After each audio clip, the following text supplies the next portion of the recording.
Good morning all student. BSBP की हिंदी की class में आपका स्वागत है।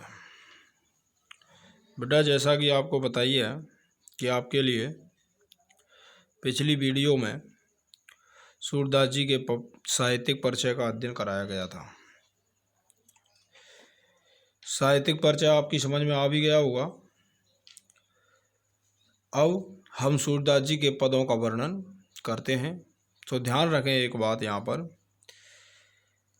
कि सूरदास जी ने जो पाठ के आधार पर जो पद समझाने का प्रयास किया है वो समझाने का प्रयास किया है भ्रमर गीत।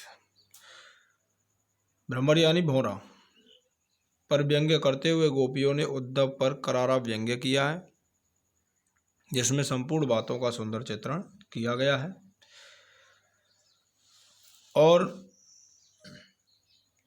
वियोग श्रृंगार रस, आगे जाकर के संयोग श्रृंगार भी मिलेगा। वियोग श्रृंगार रस का सुंदर चित्रण हमें यहाँ पर देखने को मिलता है। कौन सा रस? वियोग श्रृंगार रस का सुंदर चित्रण यहाँ पर हमें देखने को मिलता है स्टार्टिंग में। ठीक है, स्टार्टिंग में वियोग श्रृंगार रस का सुंदर चित्रण हमें हमारे लिए देखने को मिलता है। ठीक है बेटा, तो देखिए हमारे पहले पद में क्या बताया गया है कि हमारे हरिहारिल की लकड़ी।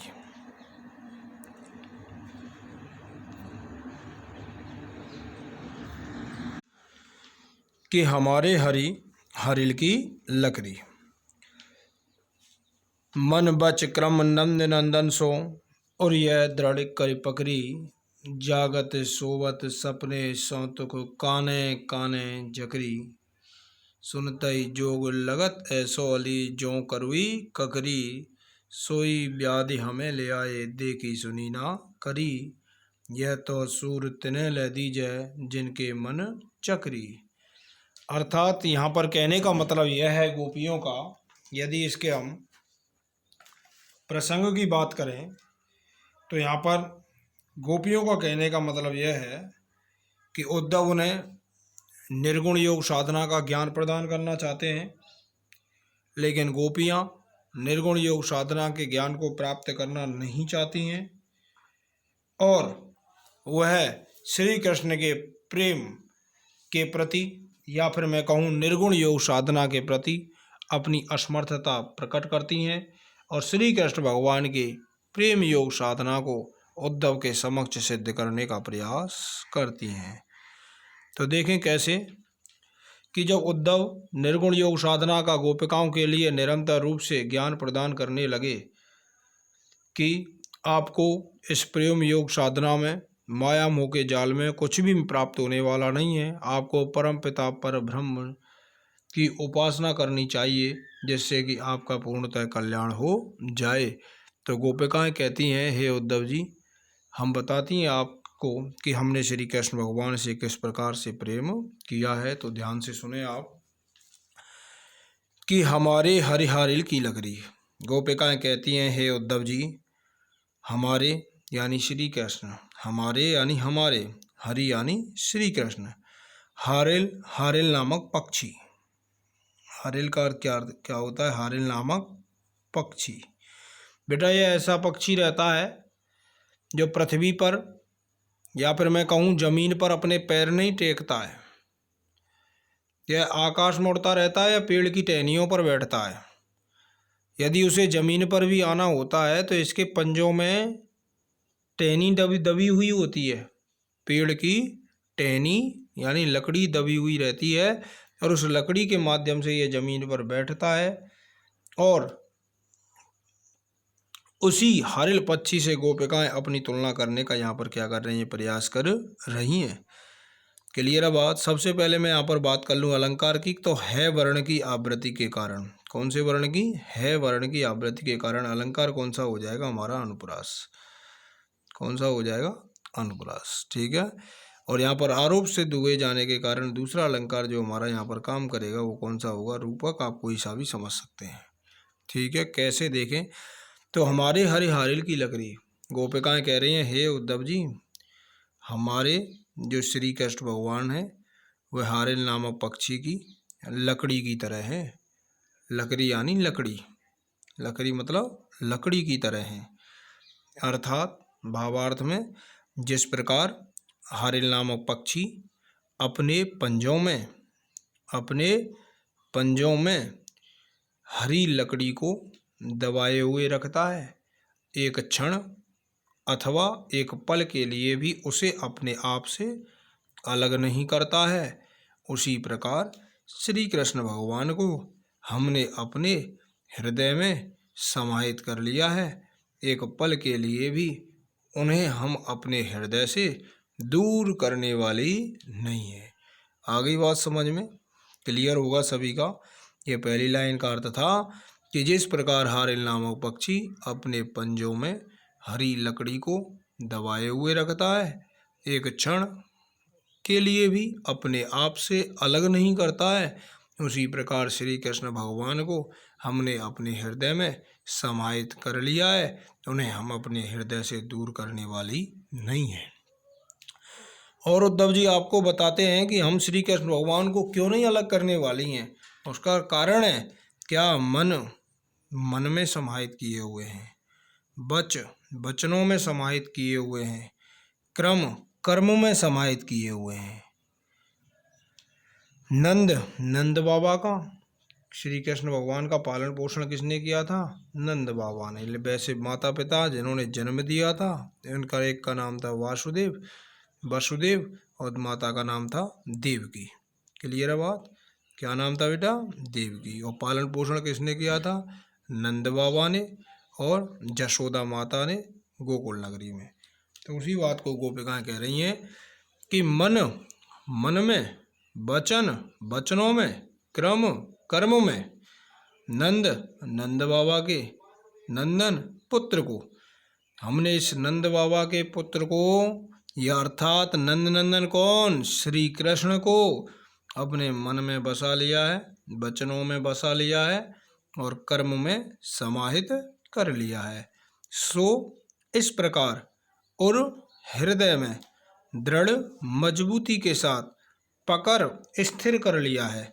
पकड़ का अर्थ वैसे पकड़ना होता है, लेकिन यहाँ पर हम क्या समझेंगे? स्थिर कर लिया है। और अपने हृदय में भी मजबूती के साथ उन्हें स्थिर कर लिया है, अर्थात अपने हृदय में समाहित कर लिया है। एक पल के लिए भी उन्हें हम अपने आप से दूर करने वाली नहीं है। और उद्धव जी तुम्हें बताते हैं कि और क्या होता है हमारे साथ? जागते हुए, सोते हुए, सपने स्वप्न में भी, सौतुख प्रत्यक्ष में भी। सौतुख प्रत्यक्ष में भी, सौतुख का अर्थ है बेटा प्रत्यक्ष में भी। क्या अर्थ है सौतुख का अर्थ? प्रत्यक्ष में भी।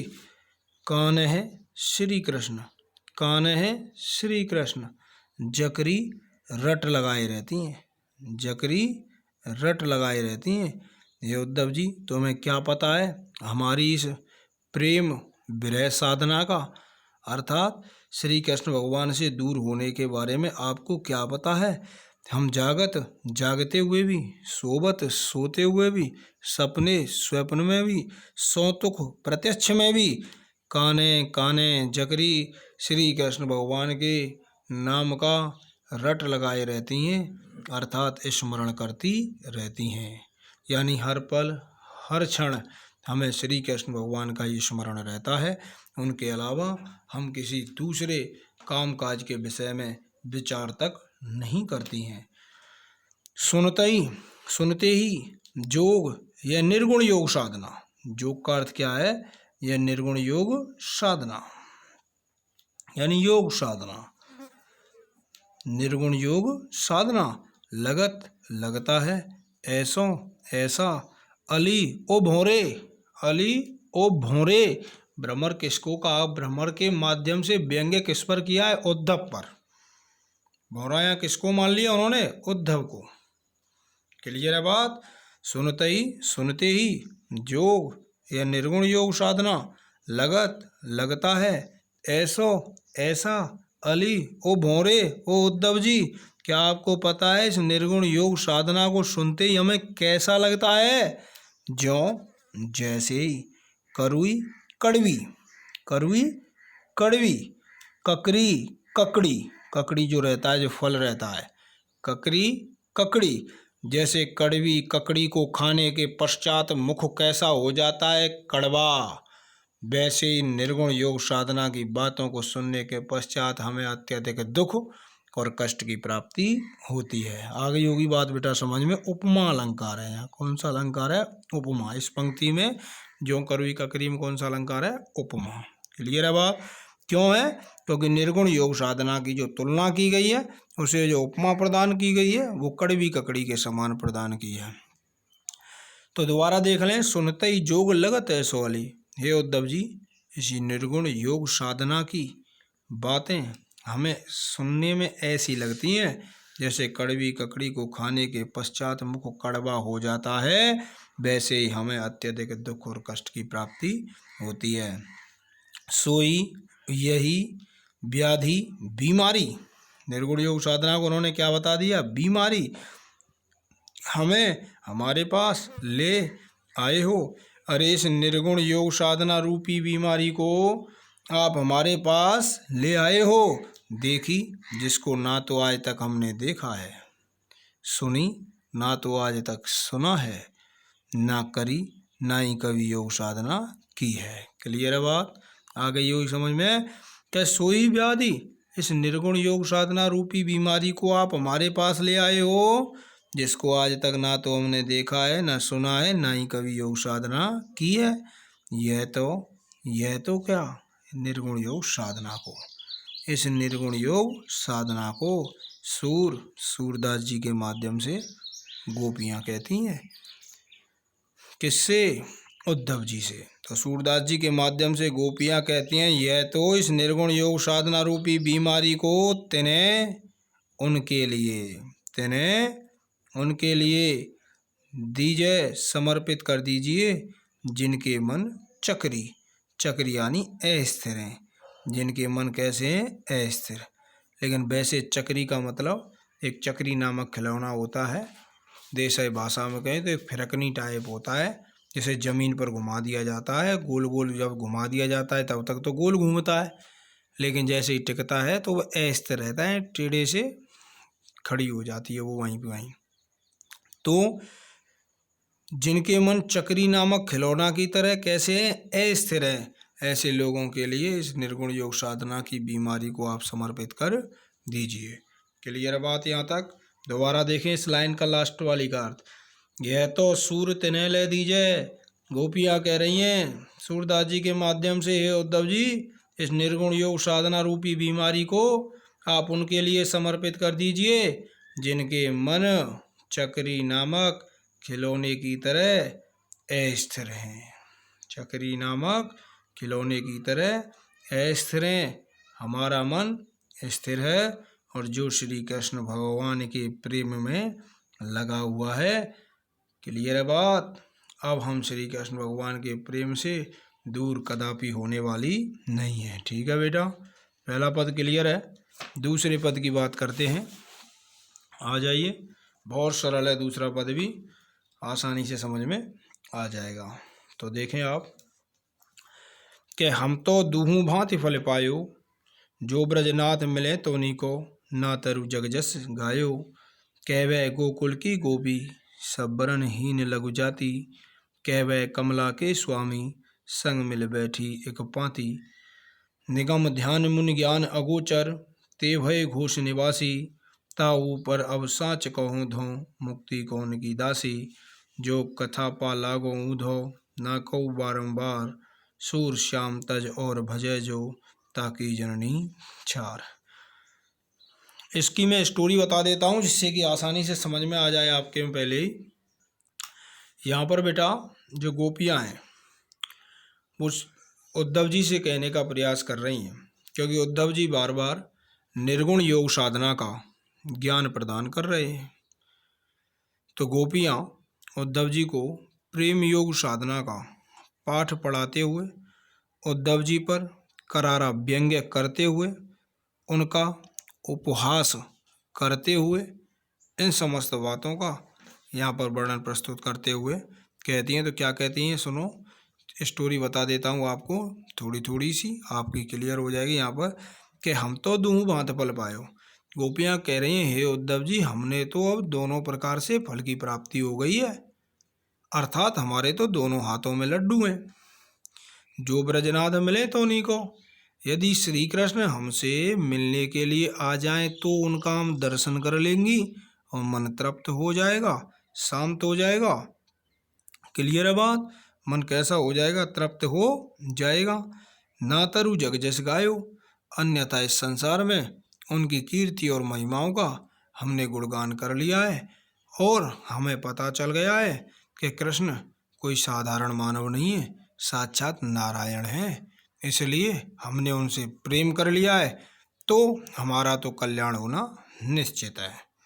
आपका क्या होगा ये आप जाने उद्धव जी। कहवे गोकुल की गोपी। और देखो उद्धव जी, हम कहने के लिए तो गोकुल गांव की साधारण ग्वालिन है। स्टोरी समझना बेटा ध्यान से, हर लाइन पर मैं क्या क्या कह रहा हूँ ये बात दिमाग में रखना, तभी अर्थ क्लियर हो जाएगा फटाफट। कहवे गोकुल की गोपी, कहने के लिए तो हम गोकुल गांव की साधारण ग्वालिन है उद्धव जी। सब वर्णहीन लघु जाति, सभी देखो वर्णहीन है यानी सुंदर भी नहीं है, लघु जाति और कैसी हम छोटी जाति की हैं। लेकिन क्या आपको पता है उद्धव जी कि हमने उच्च जाति वाले श्री कृष्ण भगवान से क्या किया है? प्रेम किया है, क्योंकि प्रेम में कोई छोटा बड़ा नहीं होता। के वे कमला के स्वामी, और वे कमला यानी लक्ष्मी जी। कमला किसको कहा जाता है बेटा? लक्ष्मी का जी का पर्यायवाची है कमला। कमला के स्वामी, लक्ष्मी जी के स्वामी कौन? नारायण। लक्ष्मी जी आएंगी तो साथ में कौन आएंगे? नारायण जी। और राधा जी आएंगे तो साथ में कौन आएंगे? कृष्ण जी। ध्यान रखना इस बात को, ये बिल्कुल जोड़ा है, तैयार है, यही जोड़ी है। तो कहवे कमला के स्वामी, लक्ष्मी जी के स्वामी कौन? नारायण। और हमने लक्ष्मी जी के स्वामी नारायण जी से संग मिल बैठी एक पाती। उन्होंने हमें अपने साथ एक ही पंक्ति में बिठा करके रखा है। यह उनकी बड़ी कृपा है। ये उद्धव जी, क्या आपको पता है श्री कृष्ण भगवान की हमारे ऊपर बहुत कृपा है, क्योंकि हमें उन्होंने अपने साथ एक ही पंक्ति में बिठाया है। कौन सी पंक्ति में? प्रेम की पंक्ति में बिठाया है। किसने? लक्ष्मी जी के स्वामी नारायण जी ने। निगम ध्यान, ये उद्धव जी आपको पता है, निगम ध्यान वेद शास्त्रों का अध्ययन करने वाले ज्ञानी मुनिजन लोग, अगोचर जिसका ना कोई रंग है ना रूप है, अर्थात वो कौन है? कृष्ण है। अरे इस संसार में ज्ञानी मुनिजन लोग श्री कृष्ण भगवान की भक्ति को प्राप्त करने के लिए वेद शास्त्रों का अध्ययन करते हैं, लेकिन हमने तो ऐसा कुछ भी नहीं किया। क्यों? ते भय घोष निवासी, लेकिन फिर भी उन्होंने इस गोपालकों की बस्ती में क्या लिया है? जन्म लिया है। क्या लिया है? जन्म लिया है। क्यों लिया है? क्या उद्धव जी आपको पता है? इसलिए लिया है कि जितना प्रेम हम उनसे करती हैं उतना ही प्रेम वो हमसे भी करते हैं।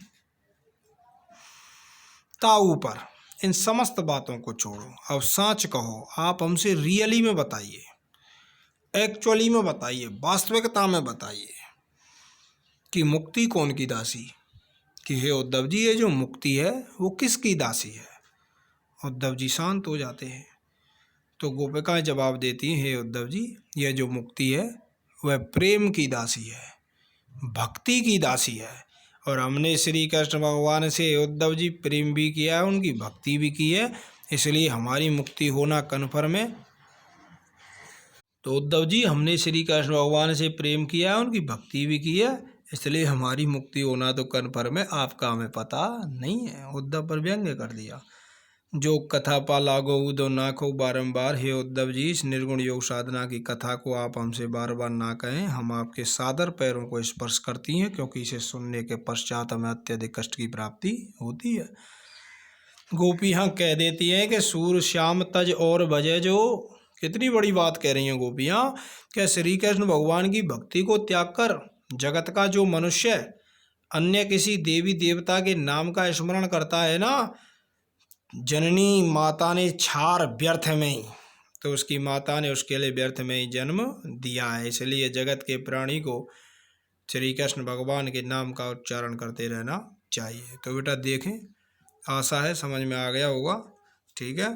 तो अब देखें आगे अर्थ सहित सभी का, ठीक है, बहुत बढ़िया तरह से, ठीक है। तो समझें। हम तो दुहू भांत फल पायो। गोपियाँ कह रहे हैं हे उद्धव जी, दुहू यानी दोनों, दुहू यानी दोनों, भांति यानी प्रकार से, भांति यानी प्रकार से। गोपियाँ कह रही हैं हे उद्धव जी, हमें तो दोनों प्रकार से फल की प्राप्ति हो गई है, अर्थात हमारे तो दोनों हाथों में क्या है, हमारे तो दोनों हाथों में क्या है, लड्डू हैं, दोनों हाथों में क्या है, लड्डू हैं।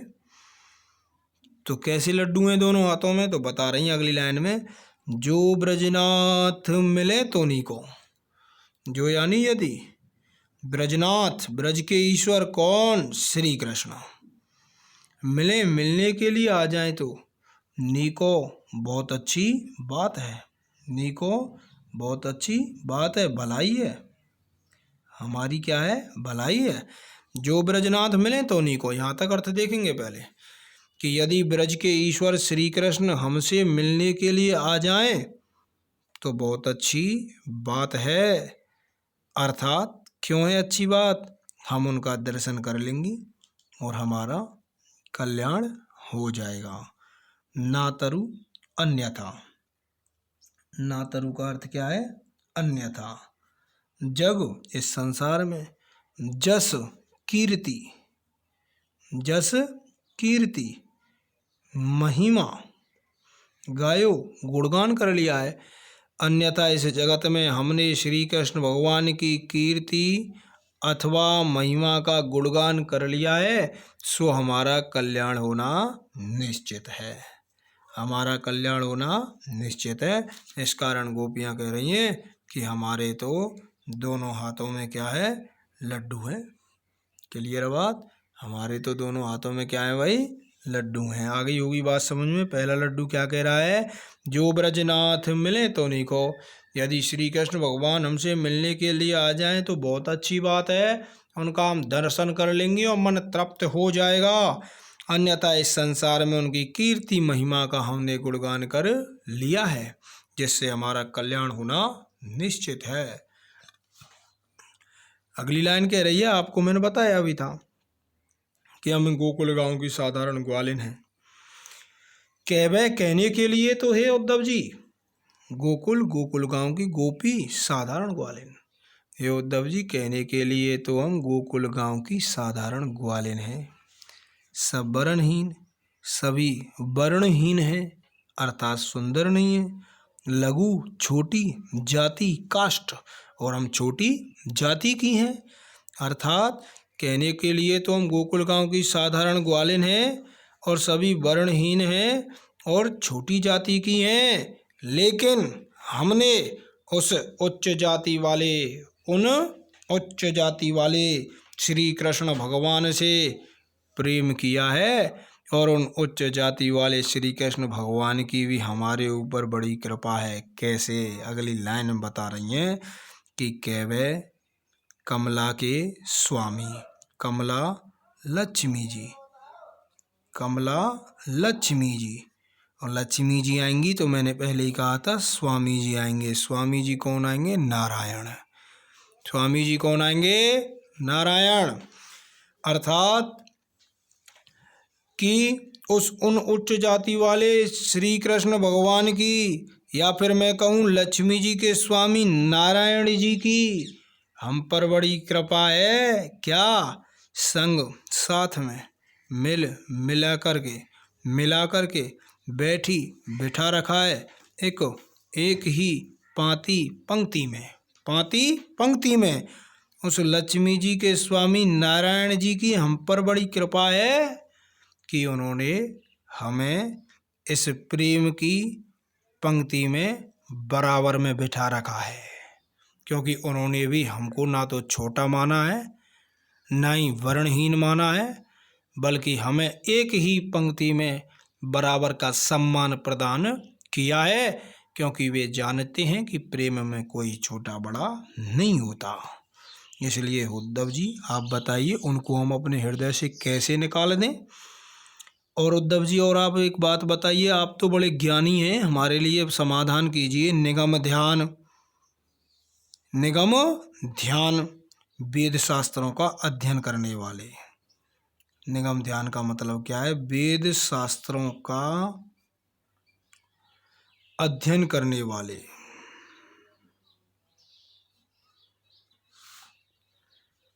निगम ध्यान का अर्थ क्या है? वेद शास्त्रों का अध्ययन करने वाले।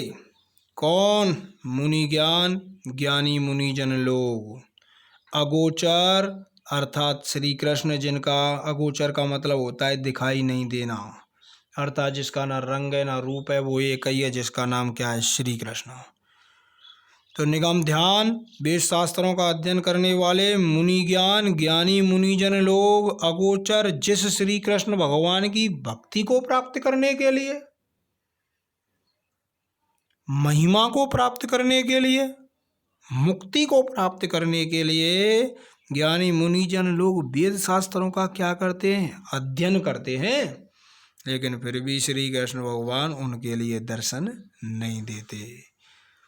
ते उन्होंने भय जन्म लिया घोष निवासी गोपालकों की बस्ती।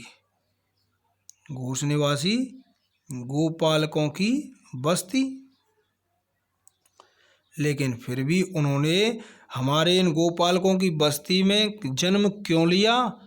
उद्धव जी, क्या आप जानते हैं? उन्होंने जन्म इसलिए लिया क्योंकि जितना प्रेम हम उनसे करती हैं उतना ही प्रेम वो हमसे भी करते हैं।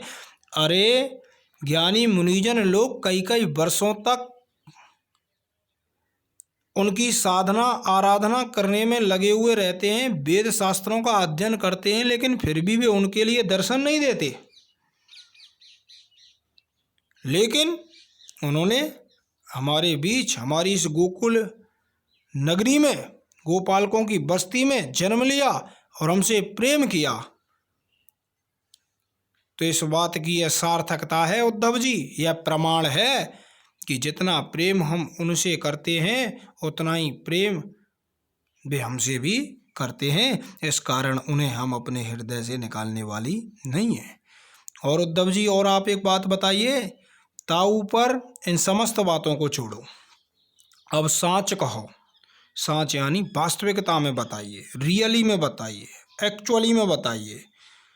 धो उद्धव, मुक्ति कौन की दासी? हे उद्धव जी, आप यह बताइए, वास्तविकता में आप तो बड़े ज्ञानी हैं। देखो क्या व्यंग्य किए जा रहे हैं।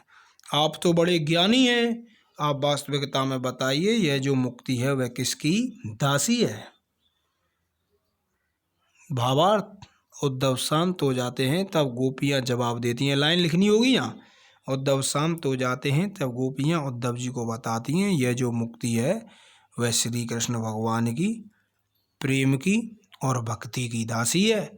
हमने श्री कृष्ण भगवान से प्रेम और भक्ति दोनों की है, इसलिए हमारी मुक्ति होना उद्धव जी कन्फर्म है, निश्चित है। आपका हमें पता नहीं। जोग कथा पा लागो उधो ना को बारंबार। जोग इस निर्गुण योग साधना की कथा को, जोग में पहले भी वहाँ पे लिखा चुका था पीछे कि जोग इस निर्गुण योग साधना की कथा को, पा मतलब पैरों को, लागो मतलब स्पर्श करती हैं। पा मतलब पैरों को, लागो मतलब स्पर्श करती हैं, ऊधो मतलब हे उद्धव जी, ना मतलब ना, कहू मतलब कहो, बारंबार बार बार। हे उद्धव जी, इस निर्गुण योग साधना की कथा को हमसे आप बार बार ना कहें, हम सादर आपके पैरों को स्पर्श करती हैं। क्यों? क्योंकि इसे सुनने के पश्चात हमें अत्यधिक कष्ट की प्राप्ति होती है। सूर श्याम तज और भजय जो ताकी जननी छार। सूरदास जी के माध्यम से गोपियाँ कहती हैं कि श्याम श्री कृष्ण भगवान की भक्ति को तज यानी त्याग कर। गोपियाँ इतनी बड़ी बात कह रही हैं कि सूरदास जी के माध्यम से कि हे उद्धव जी, श्री कृष्ण भगवान की भक्ति को तज यानी त्याग करो, और भजय, और यानी अन्य, भजय यानी स्मरण करता है कि जगत का जो मनुष्य श्री कृष्ण भगवान की भक्ति को त्याग कर अन्य किसी देवी देवता के नाम का स्मरण करता है, तो ताकि उसकी जननी माता ने छार व्यर्थ या तुच्छ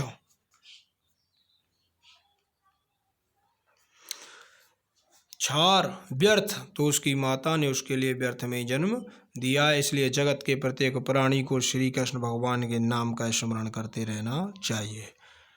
तो ठीक है बेटा, ये आशा है आपकी समझ में दोनों पद आ गए होंगे। रिपीट करें, कहानी को सुने, जो सुनाइए ध्यान से, फिर उसे समझें कि मैंने प्रत्येक शब्द में क्या जोड़ने का प्रयास किया है। आसानी से समझ में आ जाएगा। पाठ बहुत बढ़िया इंटरेस्टिंग है, आगे और भी आनंद आएगा। क्लियर है बात? बहुत अच्छी प्रकार से आनंद आएगा अगला जो पद है। ठीक है, तो बात अगली वीडियो में करेंगे। जय गणेश जी की, जय हिंद, जय भारत।